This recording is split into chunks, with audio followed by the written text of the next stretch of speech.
This episode of Tekzilla is sponsored by Netflix and GoDaddy.com. Coming up in this episode, Roger's replacement is here. We got a full-time co-host, why HDMI might not be the best way to get your gear connected to your HD TV.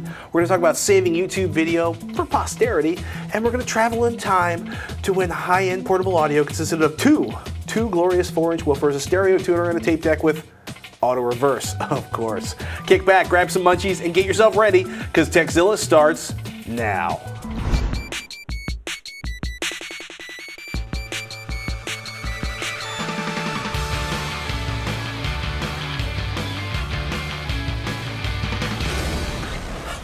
Welcome to Tekzilla. I'm your host, Patrick Norton. And I'm Veronica Belmont. Are you the new co-host? Surprise! Are you all totally surprised? I can throw the horns now, right? Yeah. The double horns. How do you do the double horns? That's when you rock so hard this? you need two hands. Rock on. Exactly. Not only do we have Veronica Belmont, but we got a great show lined up for you today, including the age-old question of when is it better to use something other than HDMI to connect something to your HD TV, like maybe VGA or DVI. Really? We actually have a special someone in the studio, a guest, to answer that and a couple more of your HD TV questions. You excited? Yes, I'm very excited. Are you excited about being the new co-host? No, not so much. Meh. Of course I'm excited. Uh-huh. How about a viewer question? All right. This being a viewer question-driven show, let's see who takes out first spin. The first email comes from Luke. He writes in with this. Which MP3 player supports a lossless codec and outputs the highest quality sound? Oh boy. Wouldn't we all like to know? Luke, it's a great question, and it's kind of like, we should probably start with what lossless audio is. In case we haven't talked about it enough, lossless audio is when you basically take, we had a big stack of CDs. You take a CD. Behind the monitor. There they are. Oh. Lossless It's like audio. Christmas. Well, usually, right, you got an MP3, an AAC, a WMA file, and it does an approximation of the track, right? So basically, it does psychoacoustics, which approximates the way your brain works with your ears to hear sound, so that they can remove audio from the track, and you think it's the same thing. That's wonderful. Lossless, whether it's WMA, Apple Lossless, FLAC, Monkey's Audio, which is an APE file. I like seeing .ape. That's the best extension of all time. Basically, still does compression, but saves all of the original bits. It's like a smaller version of the PCM file you find on a CD. And audiophiles love them. Audiophiles love them. I love them. And it's because basically you get all of the music. That's the theory there. It's when you take all of the music versus the various lossless file formats versus which player sounds the best that everything goes to hell. It's all in its purest form, because once you get a file that's compressed to high heck, I mean, the sound quality just kind of goes out the window. Well, it's, look, if you're happy with your 128K encoded MP3s, enjoy them. Be happy. Problem is, when I listen to a 128K MP3s, I hear, cymbals that sound like frying bacon and not like a cymbal. You hear guitar chords that are mushed together. It's a little strange, right? So, okay, so you go to a lossless. If you're going for the Windows Media Audio or WMA lossless, buy a Zune. Apple lossless, buy an iPod. And the Zune and the iPod both sound really, really good, I think. What? Really? I think so. Really? Yeah. I think the iPod doesn't really sound that great. Depends on which I have iPod. an iPod, but... Are you using an iPhone or like the iPod Classic? Or currently I have the iPhone as my primary MP3 player. The iPhone's kind of, I think, a step down from the regular classic iPods. And then if you want to go even further down the crap hole, it hits to like the Shuffle and the Nano are famous for having kind of noisy The original Shuffle sound. was pretty good. The original, remember the white Shuffle that had like no display on it?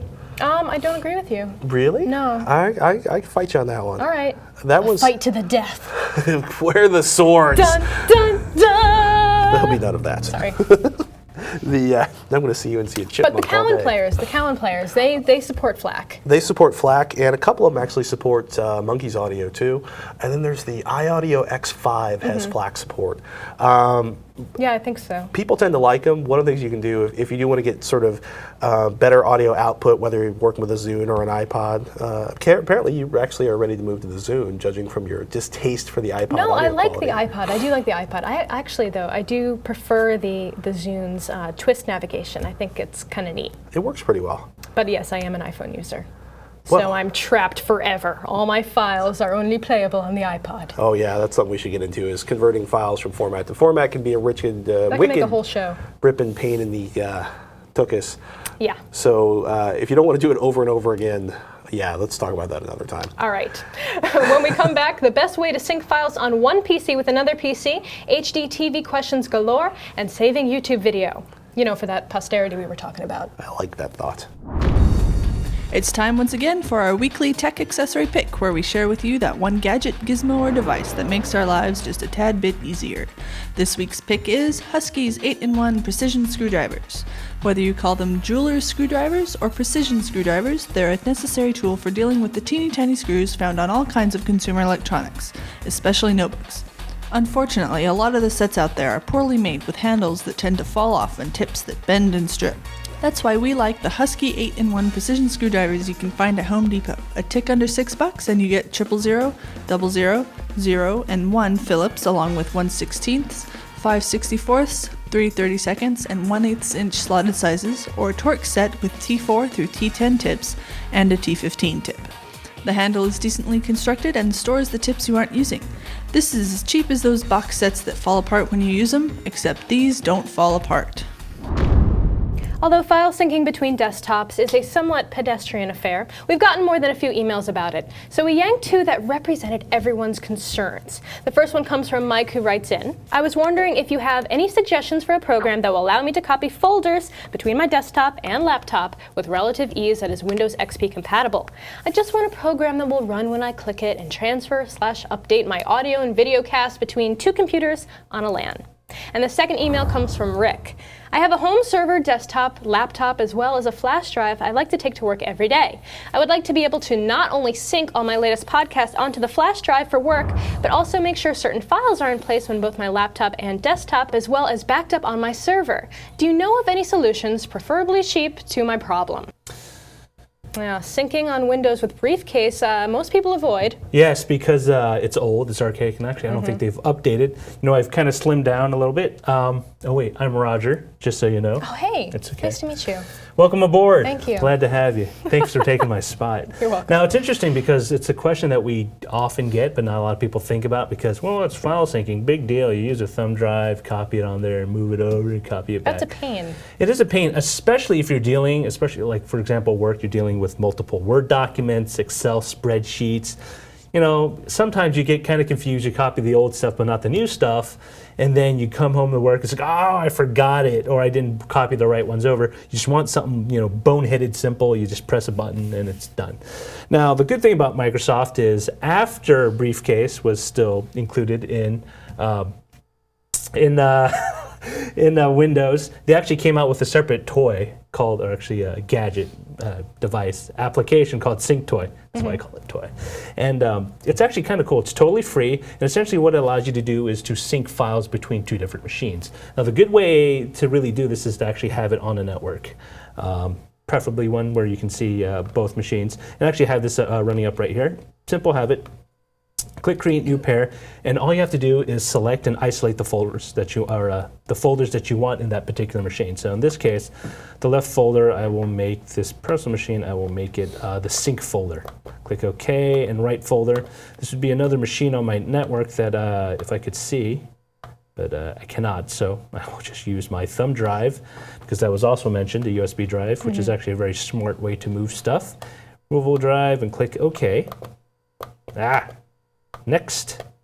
And now you see I have all these multiple options. Synchronize, echo, subscribe, contribute, combine. Very confusing. What's the difference between echo and synchronize? Synchronize will do update new and updated files are copied both ways, and renames and deletes on either side. I'm basically reading this off verbatim because, you know, I'm that talented. It's on either side. I'm sorry. And echo essentially just does the same thing, except that it will not do. It will not do. Oh yeah, it will not be repeated on either side. Oh, it's actually I'll repeat. I'm not sure. In any case, all I ever really use is contribute or combine because I don't like deleting stuff, even old stuff. People like doing that. I don't because I'm paranoid about stuff going away that I might need because of taxes, because of expense forms. I got to turn that one in, and you know, dozens of other reasons. But SyncToy is not the only solution out there. There's another one. This was actually clued into me by a viewer not too long ago, actually 6 months ago. It's called Always Sync. It's also free. Cool thing is they have two versions. They have one that you can download on your individual machine, and there's one that you can download and install on a thumb drive. So you just plug in the thumb drive to whatever machine you want, you double click, launch it, and it pops up. So again, you select the different documents that you want on one machine. In this case, again, I chose for the other machine my thumb drive. Now, if I want to change how it's synced, I just merely click on change, and then I can see propagate deletions, propagate modifications. So let me do an analyze. It's going to analyze all the documents that are on my that folder as well as on my thumb drive. And it's going to show me, I'm going to just pop this up a little bit bigger, show me what I can move or what it will move, and it'll basically telling me these folders do not exist. So I say, no, okay, I think I'll let me synchronize. Bug me about not being able to ignore because it's seeing a bunch of massive changes. Then I can synchronize.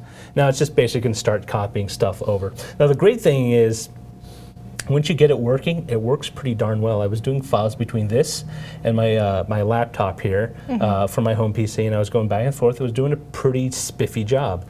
Now, if you want to do something that's cross-platform, or you just want to deal with the USB key, but you don't have these machines networked locally, you can do this through, believe it or not, another Microsoft product.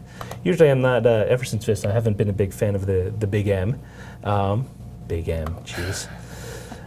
They actually have a product called, it's called the Windows Live Folder Share. So funny. I'm going to sign in. And essentially what it does is it creates kind of this virtual sync mechanism online, and you can sync either personal libraries or you can sync things to share with other people. You have shared libraries.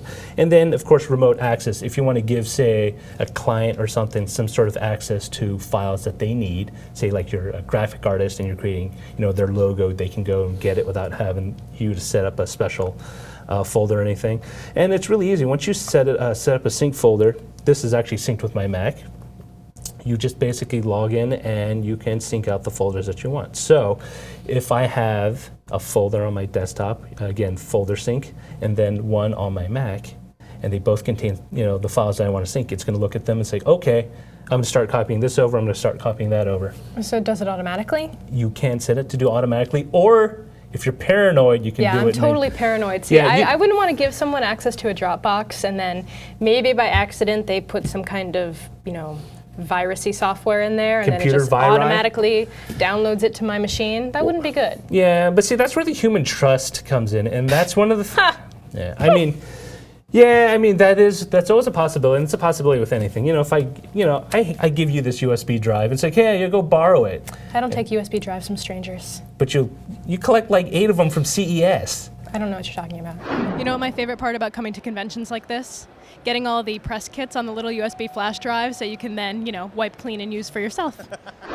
Anyways, these are great solutions. Now, the thing to remember, though, is that even though they're automated, they do require you to kind of make sure and eyeball. Because sometimes, and this is often what I do, I mislabel files because I'm in a hurry.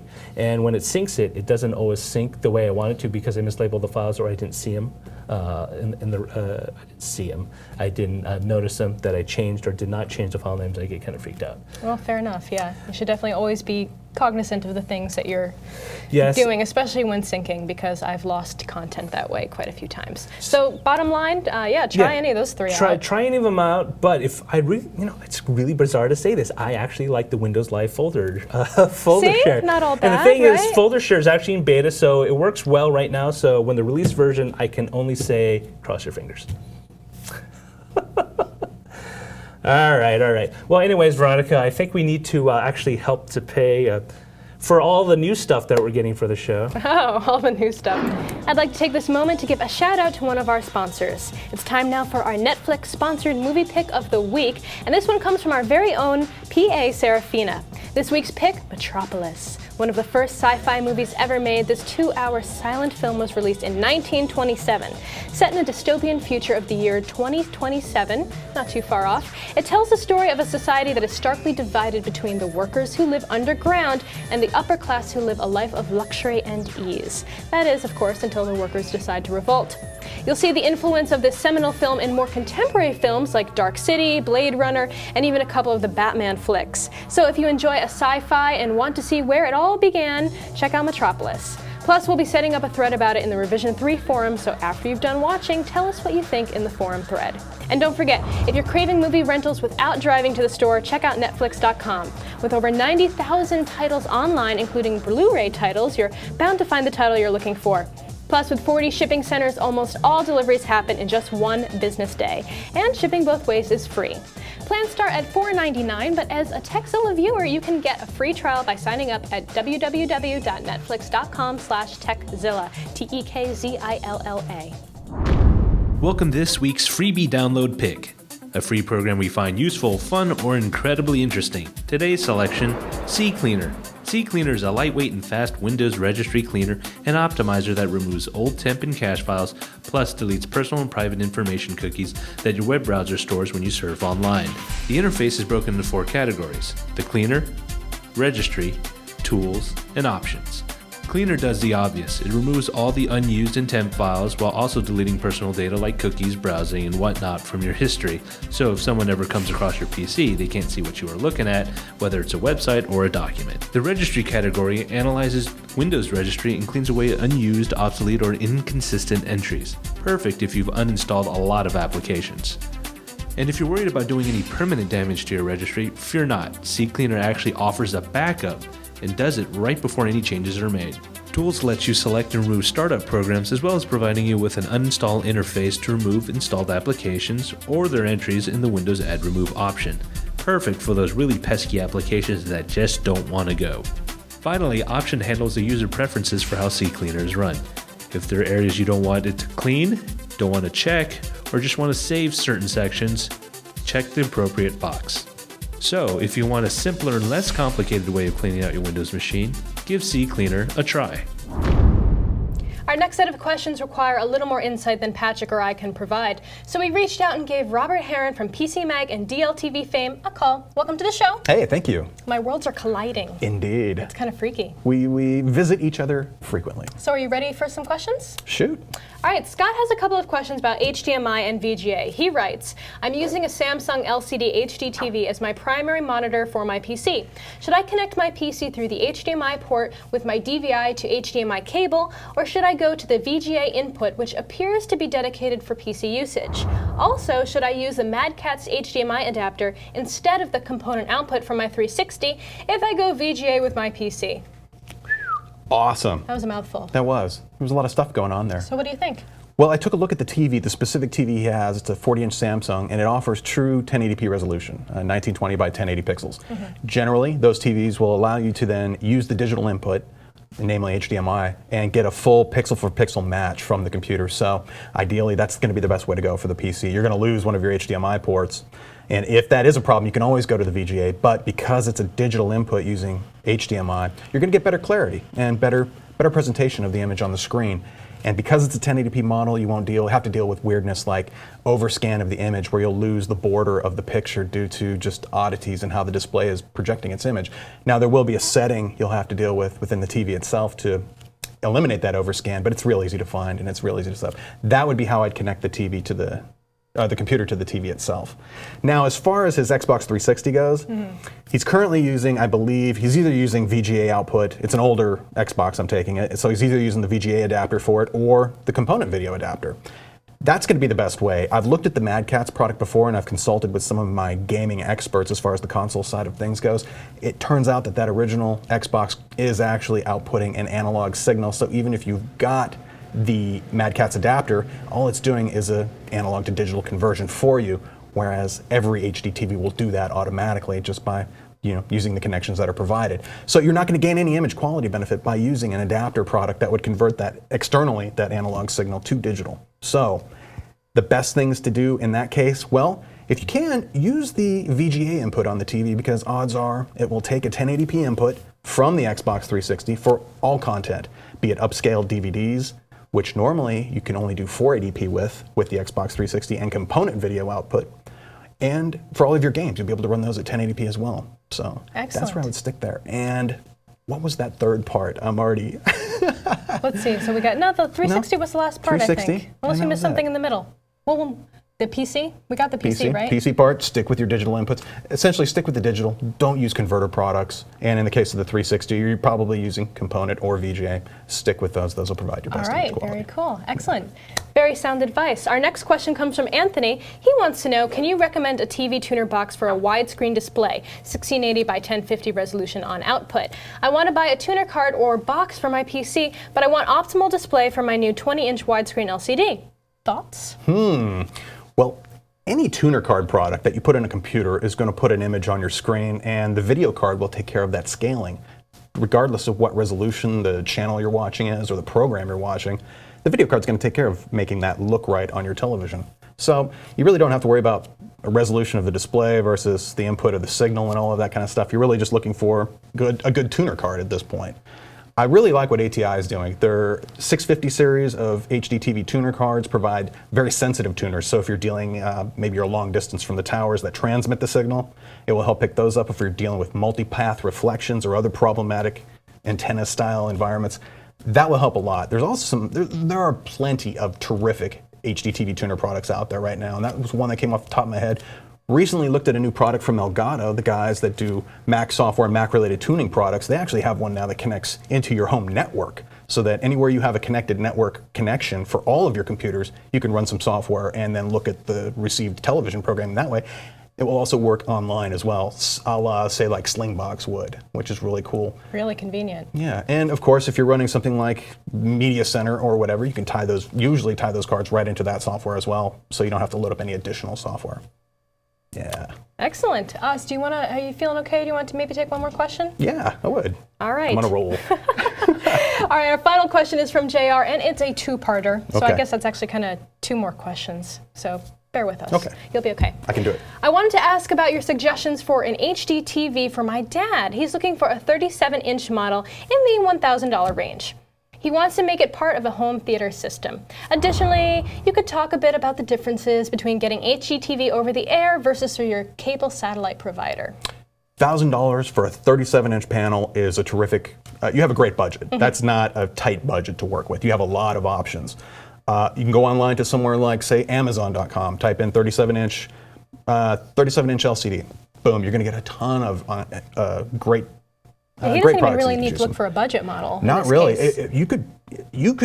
First of all, I'd consider if you can fit a 42-inch in a model into that space, you would probably want to consider that because $1,000 you can find some models out there that are in that price range, namely your Westinghouse, your Vizios, terrific values right there. But if it has to be a 30-inch screen, pretty much any brand is available to you at this point. The world is your oyster. It is. And some of my favorite LCD world. companies are going to be like Sony. Sony for color. They do color better than anyone right now. Sharp also delivers exceptional contrast, really dark black levels, really bright picture for a good value. So I'd say those would be my top two picks. You can find several models within those categories that will fit that budget. And other than that, in terms of the differences and what the programming is you're going to receive, well, over the air is digital quality as well as, well, it will be come 2009 Right, exactly, when the transition changeover happens. happens. And everything will be digital at that point. But for right now, you can either use the integrated tuner in the TV or an external box product, actually satellite, and some cable boxes actually include built-in over-the-air tuners as well. Essentially, you're going to get similar image quality with all three.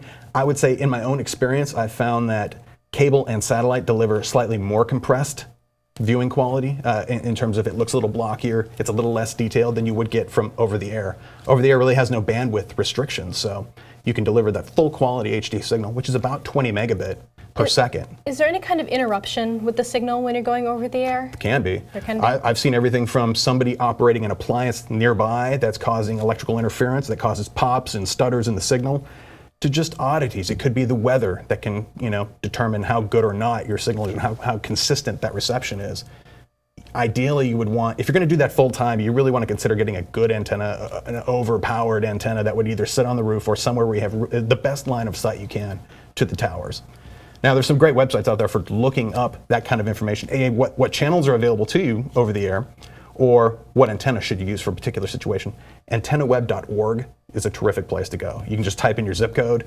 It gives you a map. You click on where you live. It tells you what channels are available, what antenna you're probably going to need in that kind of situation as well. However, like here in the Bay Area, most of us have line of sight, unless you're living in a basement somewhere, True. to a great set of towers. We Or get a about hill. 30 or Or 40. if you're living in a valley, Yes. would that cause some trouble? You could have some problems. That's where it becomes more dependent on the quality of the tuner itself in terms of picking up those channels. But All right. as far as selection goes, I would say if you want the greatest selection of HD channels going, I've looked at lots of different programming options for different carriers, and I'm finding the satellite guys in particular, the DirecTV folks, seem to be offering the most. Very sage advice. Thank you very much, Robert. Thanks for coming in. And for more Robert, you can check out his articles at PC Mag and also the show at dltv.com. All right, so before we go on, I want to take a minute to thank one of our sponsors that makes this episode possible, GoDaddy.com. If you want to make an impact online, do it with GoDaddy.com. .com names as low as $1.99, plus world-class hosting, fast and easy website builders, and much more. Plus, enter code TECH1 when you check out and save an additional 10% off your entire order. Some restrictions apply. See site for details. Get your piece of the internet at GoDaddy.com. Support us by supporting them. It's time now for a website we can't get enough of, a site that's too funny, too useful, or just too good not to share. Today's website pick, Pocket Calculator Show. If you have fond memories of 80s pop culture, then you owe yourself to visit Pocket Calculator Show. This online museum is dedicated to documenting the awesomeness of personal audio, pocket calculator, and nerd watch technology from the late 70s and 80s. The site is grouped into 5 gadget categories, including nerd watch, calculator, and my favorite, boombox. Hit one and you'll begin your magical mystery history lesson of all things bling to geeks back in the day. Plus, with a relatively complete timeline on the genre, as well as highlights on rare and must-have models, you'll be in geek heaven.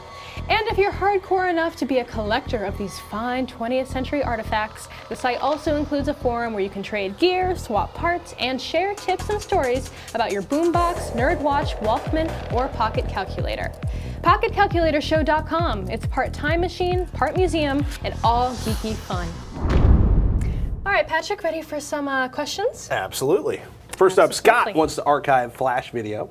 He writes in, could you show us how to capture video from YouTube.com? Okay, Scott, we can do this. That is a very popular question Why is in the that? online video world. Because people want to keep them around for, reasons. I don't know. I wouldn't know. Posterity, I wouldn't know anything about that. Yeah. Just in case it disappears? Uh-huh. So what do we have here? Let's find something that won't get us sued. Good luck. Good luck How with about that Madonna video? That seems like an excellent choice. Previously popular, top favorites. Tekzilla. Actually, do we have Tekzilla on here? Who would want to watch that? I don't know. Filthy, nasty Tekzilla. Hey, look, somebody reposted Pimp Assassin. Oh, this is so meta. Thanks for reposting our video, you dog. I will hunt you down and kill you. All right, so we got this, right? You want to talk about some of the websites that do this? Right, well, there are a bunch of different websites that you can use. Vixie.net is one of my personal favorites. It converts the video right into formats that you can use, like MOV, WMV, what else do they do? AVI, that's another one. So you just plug in the URL of the video, hopefully the most direct link you can find, and it works mostly with YouTube. I've had some issues trying to get it to work with other embedded Flash sites. And then you choose which format you want to use. We can do, let's do MOV. It's been a very Windows-centric show so far. I need to feel the little Mac love here. And it sometimes takes a while for the video URL to resolve. Because it's actually going to copy it, re-render it, and download it to your desktop. Yeah, pretty That's much. pretty cool. It's intense. I'm not sure how this site has stayed up for as long as it has, but it's managed. Technically, it's not doing anything illegal. How is it technically not doing anything illegal? Well, it's just a tool for parsing video. It's like a VCR. Ah, or yes. BitTorrent itself. KeepFit is another really good one. It's kind of the same kind of theory. You click the download button. You can you choose different sites other than YouTube? This actually just pulls down. Well, actually, no. It'll do FLV and an MP4. I like how it's like MP4 high quality, but the reality is it's going to be, a re-rendered FLV file. And then you can just save it to your desktop from there.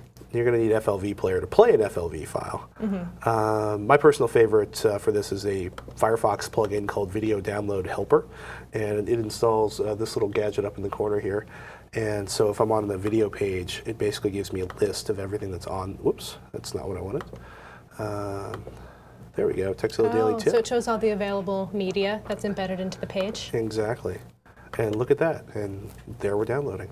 And a lot of people don't use this or think about it as much, and it doesn't really work for YouTube videos, but if there's an embedded video, like a QuickTime file on a website, if you're using a browser like Firefox, you can go into Tools, and then Page Info, and then the Media tab, and then you can usually scroll down until you find the .mov or the content on the page and hit Save As, and it will download it automatically. So like a right-click Save As? No, there's a Save As button right there by Media Preview. That's so cool. So that doesn't really work for Flash videos, or I guess you could download the FLV, but I don't think that works as much for embedded Flash. Now I want to go to the QuickTime trailer site. Let's not do that. Let's go to the next question. Don't sue us. Cool. Our final email comes from Blaze in the great nation of Slovenia. Blaze? I'm hoping it's Blaze, because otherwise I'll feel bad. He's interested in picking up a new video card and asks us, what is the best graphics card for a reasonable price, like ATI Radeon HD 3870 or NVIDIA GeForce 9600 GT? Okay, so it looks like he's got the sort of $200 price range there. So it kind of depends on what you want to do. For gaming, both are low end, depending on whether or not I'm a $400 graphics card kind of guy, which obviously you aren't, or if you're a $200 graphics card kind of gal, or an SLI. Basically, those are both actually really good cards for around $200. If you're looking at, I'm going to pull up my cheat sheet here because I can never remember the model names otherwise. Like somewhere around 150 bucks is the dividing line. I'm actually going to look at the right camera too, just for fun. If I mention I have the flu, yeah, I'm going to sneeze now. It'll be fun. That's all right. Well, there's a higher quality, the 9600, there's a higher version of that, right? Yeah. The GTI, I want to say.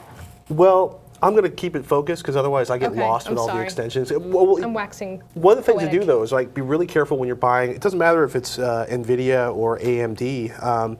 They all have very subtle variations on the 3-letter extensions on the names, and if you're not careful, you can really get skunked, especially when they're end of life and the prices haven't dropped yet. If you're looking for something like under $100, that's barely going to play a lot of the modern games, but it's going to be heaps better than the onboard graphics that came with your system if it's got Intel integrated graphics. It also does really good video decoding, which would be great if you're trying to play big fat H.264 videos. The Radeon HD 3650. I'm never going to remember that without help. And man, you've really got it. The 3850 and the 3870 were basically the same core with a different clock speed. Those have pretty much been beaten by the GeForce 9600 GT for around $200, and the GeForce 8800 GT is going to give you a little bit more, maybe, you're looking at depending on the game, 61 versus 71 frames. The 8800 GT is going to be a little bit faster, a little bit better performing than the 9600 GT in that price range. So those are some good suggestions, for sure. And especially if you're trying to buy or trying to build your own gaming PC. And I mean, that's not something you want to skimp on, though. Well, it depends on there's gaming, if Robert Heron was on here before, and Robert laughs at anything that's not a $400 state-of-the-art graphics card, but that's his thing, right? For me, I don't need HD resolution gaming off my computer. I'm just playing around with stuff. If you need absolute top of the line, send us an email, tekzilla@revision3.com, and we'll talk about the top of the line graphics cards. But for the $200 price range, because that's a lot of money, right? And as always, make sure you've got a processor that's pretty stoked. And if you don't have a Core Duo processor feeding one of those, it's probably not worth upgrading to that graphics card. You probably want to wait till you can upgrade the graphics card and the processor, and make sure you at least have a couple gigabytes of RAM on your system. Because if you don't have much RAM, or you don't have a fast processor, a fast graphics card, not going to help you that much. Yeah, and those kind of upgrades are going to start getting into the more spendy area of the spectrum. And suddenly you need another motherboard. There you go. And it's motherboard, processor, RAM, and it's painful and traumatic, which is one of the reasons why console gaming is so popular. We got a question for y'all. What have we not been covering on the show that you want to see? Do us a favor, email us, Tekzilla@revision3.com. This is an all-viewer question shows, tech help, product reviews, how-tos. You ask us, we'll do it. But we need those viewer questions, so send them in to Tekzilla@revision3.com. Can we tell them where the forums are? Yes, the forums are at revision3.com/forum. Pretty easy to remember. Even if I can do say so remember myself. Speaking of forum topics, don't forget to check out our movie pick discussion. This week, our pick is Metropolis. Yes, that oldie but goodie from the early 20th century. Get into a friendly argument or a raging flame war. Do we encourage flame wars? I thought we didn't encourage flame wars. No, they're pretty awesome. Go to flame wars? Yeah, they're pretty awesome. You're scary. Go to the forums. Get into a flame war with Veronica. I feel so bad that you're so sick. You better not be like this all the time. No. I'm freaking out of here. Yeah, I work don't want under to be these near me conditions. either. Yeah, and plus you can find previous episodes of Tekzilla. They're waiting to be rewatched at revision3.com/Tekzilla. And you can find out more details on the site. I like that thought. Coming up, we got digital SLR questions. You had a question buying digital SLRs. You know what? We got a ton of good stuff for you coming up. And we got our resident expert, or I should say CNET's resident expert on cameras and buying cameras. It's going to come in and answer your questions. And you know what? We got a ton more of your viewer questions. So do us a favor, tune in and check it out. We want to thank each and every one of you for watching the show. Until next time, you've been watching Tekzilla. I'm Patrick Norton. I'm Veronica Belmont. Good night. Bye.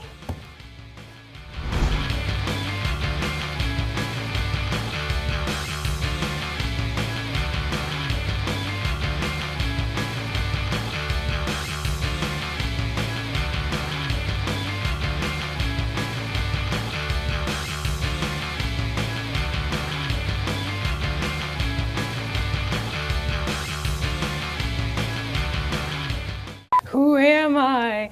You don't know. Who is it? Oh, it's me. Free program that we find useful, fun, or oh, wait a minute. Scroll back. I said week twice. F me with a goddamn hot dog. 3, 2. Welcome to this week's freebie download pick. Sorry, that was just a really striking and terrible image, Roger.